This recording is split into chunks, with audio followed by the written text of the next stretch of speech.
राम मंदिर का मुद्दा इस टाइम बहुत ज़्यादा लोग जो है लिए घूम रहे हैं और जगह जगह पद यात्राएं चल रही हैं। झंडे बैनर लगाए जा रहे हैं, स्टिकर घरों पे या मार्केटों में लगाए जा रहे हैं। और आज तो अखबार में भी, कई अखबारों में, कि दिल्ली लाल हो चुकी है, भगवा कलर में आ चुकी है। क्या कहना चाहते हैं इस पर? देखिए, जो आज राम मंदिर अयोध्या में बन रहा है, वो सही माने में देखा जाए तो मंडल कमीशन की देन है। मंडल कमीशन ये है कि सरकारी नौकरियों में पिछड़ी जातियों के लिए 27% आरक्षण लागू करना, ये मंडल कमीशन का रिपोर्ट था। प्रधानमंत्री बीपी सिंह जब सत्ता संभाले तो सत्ता संभालने के पहले ही लालू यादव, मुलायम सिंह यादव, शरद यादव, नीतीश कुमार, रामविलास पासवान जैसे जितने भी सामाजिक न्याय के नेता थे, सभी ने बीपी सिंह से ये वादा लिया था कि जनता दल की सरकार बनते ही आप प्रधानमंत्री जब बनेंगे तो मंडल कमीशन लागू करेंगे। और बीपी सिंह ने यह कमिटमेंट सत्ता में आने के पहले किया था। तो उन्होंने जब सत्ता मिली तो 7 अगस्त 1990 को मंडल कमीशन लागू करने का नोटिफिकेशन करवाया। और इसके लागू होते ही भारतीय जनता पार्टी के और आरएसएस के लोगों में सांप सूंघ गया। वे लोग सोचने लगे, अगर मंडल कमीशन लागू हो गया पूरी तरह से तो पहली बात, जितने ओबीसी के लोग हैं सरकारी नौकरी के माध्यम से उनको आर्थिक स्थिति में बहुत बदलाव आ जाएगा, नंबर 1। नंबर 2, वे सोचने लगे कि मंडल कमीशन लागू होने पर जो पिछड़ा जात बैकवर्ड क्लास है, OBC other backward caste class, उनका जो है वोट एकदम जनता दल को मुड़ जाएगा। तो जनता दल के तरफ ओबीसी का वोट ना मुड़े, इसीलिए उस समय जो सामाजिक न्याय के नेता जॉर्ज फर्नांडिस जो थे, वे उनसे और आडवाणी जी की बात हुई तो आडवाणी जी ने ये सोच में पड़ गए कि कैसे बीजेपी का अगला कदम, अगला उभार हो, क्योंकि बीपी सिंह की सरकार जो है कम्युनिस्ट और भारतीय जनता पार्टी के सहयोग से चल रही थी। ये लोग अंदर से मतलब जिम्मेदारी नहीं लिए थे, लेकिन कांग्रेस के खिलाफ इन्होंने बाहर से समर्थन दिया था और बीपी सिंह की सरकार चल रही थी। तो सबसे पहले भारतीय जनता पार्टी ने मंडल कमीशन लागू होने के बाद उनसे समर्थन वापस लिया और बीपी सिंह की सरकार गिर गई। तो उसने तभी आडवाणी जी ने कहा कि अब तो हमको मजबूरी में मंदिर मस्जिद का मुद्दा लेके चलना पड़ेगा। और तभी से उन्होंने कमंडल यात्रा सोमनाथ से लेकर के अयोध्या तक का प्लान रखा था, बिहार वगैरह से होकर के। और उसके सारथी थे मिस्टर आज जो हैं प्रथम चौकीदार, प्रथम सेवक नरेंद्र मोदी जी, उनके सारथी थे।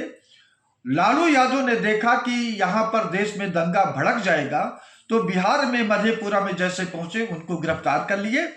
और गिरफ्तार करने के बाद उनको जेल में नहीं डाले, अपना रेस्ट हाउस में रखे थे। तो जैसे ही उनको गिरफ्तार किया तैसे इन्होंने समर्थन ले लिया, बीपी सिंह की सरकार गिरी गई। उसके बाद आप देखें, उसके पहले 90 के पहले, यानी भारतीय जनता पार्टी ने कभी भी मंदिर के निर्माण के लिए कभी भी आंदोलन नहीं किया। लेकिन जब मंडल कमीशन लागू हो गया तो उन्होंने सोचा कि अगर इस ओबीसी दलित की जनता का दिमाग हम मंडल कमीशन से हटा करके कमंडल की तरफ भेज देते हैं, मोड़ देते हैं, तो ये मंडल कमीशन कमजोर हो जाएगा, सरकारी नौकरियों में इनको ध्यान नहीं रहेगा, वो आंदोलन और मजबूत नहीं करेंगे और उसके बाद में फिर अपना मंदिर का मुद्दा हो जाएगा और वोट इनका भाजपा की आरएसएस की तरफ मुड़ जाएगा, जो कि अपने काम में वे सफल हो गए।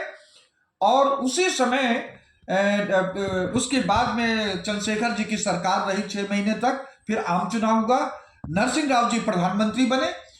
नरसिंह राव जी जो है भी चाहते थे कि मस्जिद टूटे और मंदिर बने, और उसी के साथ भाजपा से इन्होंने गुप्त समझौता करके कि देखें जो मंडल कमीशन अगर इस देश में इफेक्टिव हो गया तो दलित, ओबीसी, आदिवासी का जो आर्थिक ढांचा है 50% आबादी, इन तीनों का बहुत स्ट्रांग हो जाएगा।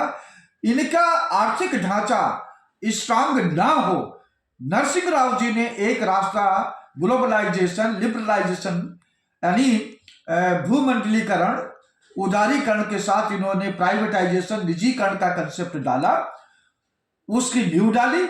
और अटल बिहारी वाजपेयी जब तीसरी बार प्रधानमंत्री बने तो इसको इंप्लीमेंट किया, लागू किया, और अपने शासनकाल में 1998-99 से लेकर के 2004 तक ये अटल बिहारी वाजपेयी जी 24,000 करोड़ की सरकारी संपत्ति बेचे थे। इसलिए बेचे थे कि जब न रहेगा बांस न बजेगी बांसुरी, यानी जब सरकारी संपत्ति रहेगी नहीं तो दलित, ओबीसी को सरकारी नौकरी कहां से मिलेगा। इस तर्क पर निजीकरण लाया गया, अटल बिहारी ने इंप्लीमेंट किया, कांग्रेस ने भी इसको जारी रखा, और आज नरेंद्र मोदी मोहन भागवत के कहने पर यह कसम खा रखे हैं कि इस देश में कोई सरकारी संपत्ति नहीं रहेगी, अर्थात दलित, ओबीसी, आदिवासी को सरकारी नौकरी नहीं मिलेगा, क्योंकि सभी बच्चे आईएएस, आईपीएस नहीं हो सकते। आज जो मंदिर का मामला इतना आगे बढ़ा है, वो ये कहते हैं कि हमने मंदिर बनवाया, हमने मंदिर का रास्ता बनवाया, तो सुप्रीम कोर्ट के जज इसके मतलब आपने खरीदा था, उनसे फैसला आपने करवाया। तो इसमें देखा जाए कि ये भारतीय जनता पार्टी का कोई योगदान नहीं, ये तो सुप्रीम कोर्ट ने जो उनका विवेक कहा वो अपना मंदिर मस्जिद के पक्ष में जो अपना रास्ता बना दिए। अब ये देखिए, इनको ये लगा कि हमने 2014 मई 2014 से लेकर के अब तक इस देश में मूलभूत ढांचा को डेवलप करने के लिए, मूलभूत ढांचा आपका सरकारी नौकरी नंबर 1, यानी बेरोजगारी के खिलाफ इन्होंने कोई कदम नहीं उठाया, महंगाई के खिलाफ इन्होंने कोई कदम नहीं उठाया, देश में कोई भी सरकारी अस्पताल इन्होंने नहीं बनवाया, देश में कोई भी सरकारी यूनिवर्सिटी ये नहीं बनवाए, सरकारी मेडिकल कॉलेज नहीं बनवाए, और जो भ्रष्टाचार का जो एक आंकड़ा था, जो सिस्टम था, इन्हीं के शासनकाल में भ्रष्टाचार दिन दूना रात चौगुना हो गया है। चाहे आप पुलिस में जाइए, चाहे आप प्रशासन में जाइए, बिना पैसे से कहीं भी काम होने वाला नहीं है। जिसकी पैसा है उसी की पुलिस है, ऐसा दिल्ली सहित पूरे देश में ये कर दिया गया है। तो लोगों को अब लगने लगा कि भारतीय जनता पार्टी हमको मूर्ख बनाती रही, इसलिए उनका ध्यान डाइवर्ट करने के लिए अब ये मंदिर मस्जिद को ये ज्यादा उछाले हैं। और देखिए, अगर नरेंद्र मोदी ये कहते हैं कि नहीं ये सरकारी मामला है, तो संविधान के अनुच्छेद 51 में ये व्यवस्था की गई है कि सरकार इस देश को वैज्ञानिक ढंग से देश को आगे ले जाएगी, यानी पाखंडवाद से यह सरकार दूर रहेगी। लेकिन आप देखिए, मंदिर में प्राण प्रतिष्ठा 22 को होगा, एक मूर्ति है, मूर्ति में कैसे प्राण आ जाएगा? और प्राण आ जाएगा तो जो लोग जिंदा रह करके मर जाते हैं, तो यही पुजारी, यही धर्माचार जो भी लोग हैं, उन मुर्दों को क्यों नहीं जिंदा कर देते, प्राण क्यों नहीं डाल देते हैं? ये तो बड़ा अजीब सा इस देश में पाखंडवाद एक प्रकार का चला दिया गया। रही बात राम का, प्रभु श्री राम को हम सम्मान करते हैं, और मंदिर का निर्माण पूरा तभी होगा, तभी योजना होगा जब प्रभु श्री राम का जो आदर्श है, दशरथ की जो वचनबद्धता है, भरत का जो त्याग है, लक्ष्मण भाई का जो भाई के प्रति सेवा की भावना है, सीता जी का पति के प्रति जो चरित्र है, जो अपना व्यवहार है, जब तक इन सब चीजों को देश के प्रधानमंत्री, उनके कैबिनेट मंत्री, देश के प्रिंसिपल सेक्रेटरी यानी भारत सरकार के विभिन्न विभाग के जो प्रिंसिपल सेक्रेटरी है, मंत्री, जब तक रामचंद्र जी के आचरण को जीवन में उतारेंगे नहीं और इस देश को, जनता को प्रेरित नहीं करेंगे कि आप लोग भी ऐसा करें, तब तक मैं समझता हूं मंदिर आप चाहे सोने का हीरा जवाहरात जड़ लो, वो मंदिर अधूरा ही माना जाएगा। और लोगों से मेरी यही अपील है कि आप लोग नरेंद्र मोदी के, योगी के कहने पर मत जाए। आपका जो कॉन्शियस कहे, जो आप करते हैं उस पर कीजिए। आप वो कहते हैं 22 तारीख को आप दिया जलाओ, क्यों दिया जलाओ भाई, क्यों करें ये? इससे दिया जलाने से प्रभु का वो हो जाएगा। अरे जो उनका आचरण है, उनके आचरण को हम जीवन में उतारने, वो सबसे बड़ा प्रभु के प्रति हमारा भक्ति होगा और हम उनके आदर्श को नमन करते हैं। लेकिन कभी कभी पढ़ने पर हमको दुख भी होता है कि एक रामायण काल में शंभुक ऋषि का एक आता है घटना कि शंभुक ऋषि निम्न जाति के थे, वो पढ़ाई पर लोगों को ज्ञान देते थे। तो वहां के उस समय के लोगों ने कहा कि ये जब लोगों को शिक्षित करेगा तो लोगों में जागरूकता आ जाएगी। तो सुना ये जाता, लोग कहते हैं कि मर्यादा पुरुषोत्तम श्री राम जी ने शंभुक ऋषि का वध किया था, जो कि मैं समझता हूं उनको नहीं करना चाहिए था। अब उस कालखंड में क्या था क्या नहीं था वो हम नहीं पढ़े हैं, लेकिन जो सुने हैं वो गलत है। तो अयोध्या में जो राम मंदिर बन रहा है, आने वाले टाइम पर मस्जिद भी बनेगा। ये धार्मिक चीजें हैं, लोगों को अपने हिसाब से पूजा पाठ करना चाहिए।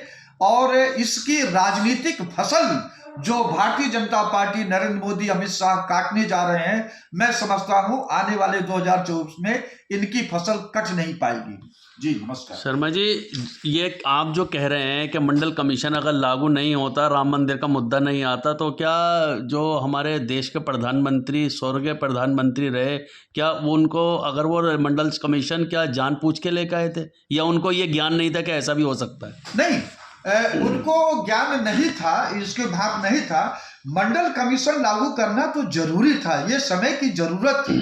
क्योंकि देखिए 1990 में जब ये लागू हुआ मंडल कमीशन, तो इसको सुप्रीम कोर्ट में चैलेंज किया गया। और उस समय हम सुप्रीम कोर्ट में एक जूनियर के रूप में होते थे। 1986 से हमारी सुप्रीम कोर्ट में वकालत चली है। और तब मैं देखा था 9 जज थे, 9 में से 3 जज चाहते थे कि आर्थिक आधार पे हो, और 6 जज ने माना कि नहीं, ये जो बैकवर्ड क्लास का जो है मंडल कमीशन सही है।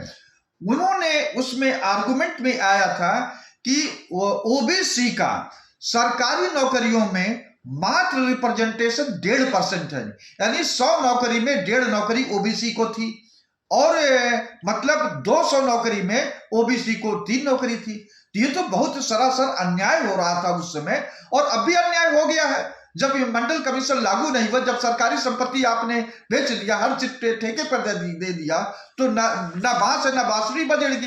यानी जब सरकारी संपत्ति है नहीं तो मंडल कमीशन का इंप्लीमेंट होगा, वो तो गलत हुआ है। तो अगर मंडल कमीशन लागू नहीं होता तो मैं समझता हूं कि अयोध्या मंदिर अब तक को इतना ना हवा मिलता और ना अब तक बन के तैयार होता। जी बहुत बहुत शुक्रिया। तो ये थे हमारे साथ गौरीशंकर शर्मा एडवोकेट, जो बता रहे थे अपनी पूरे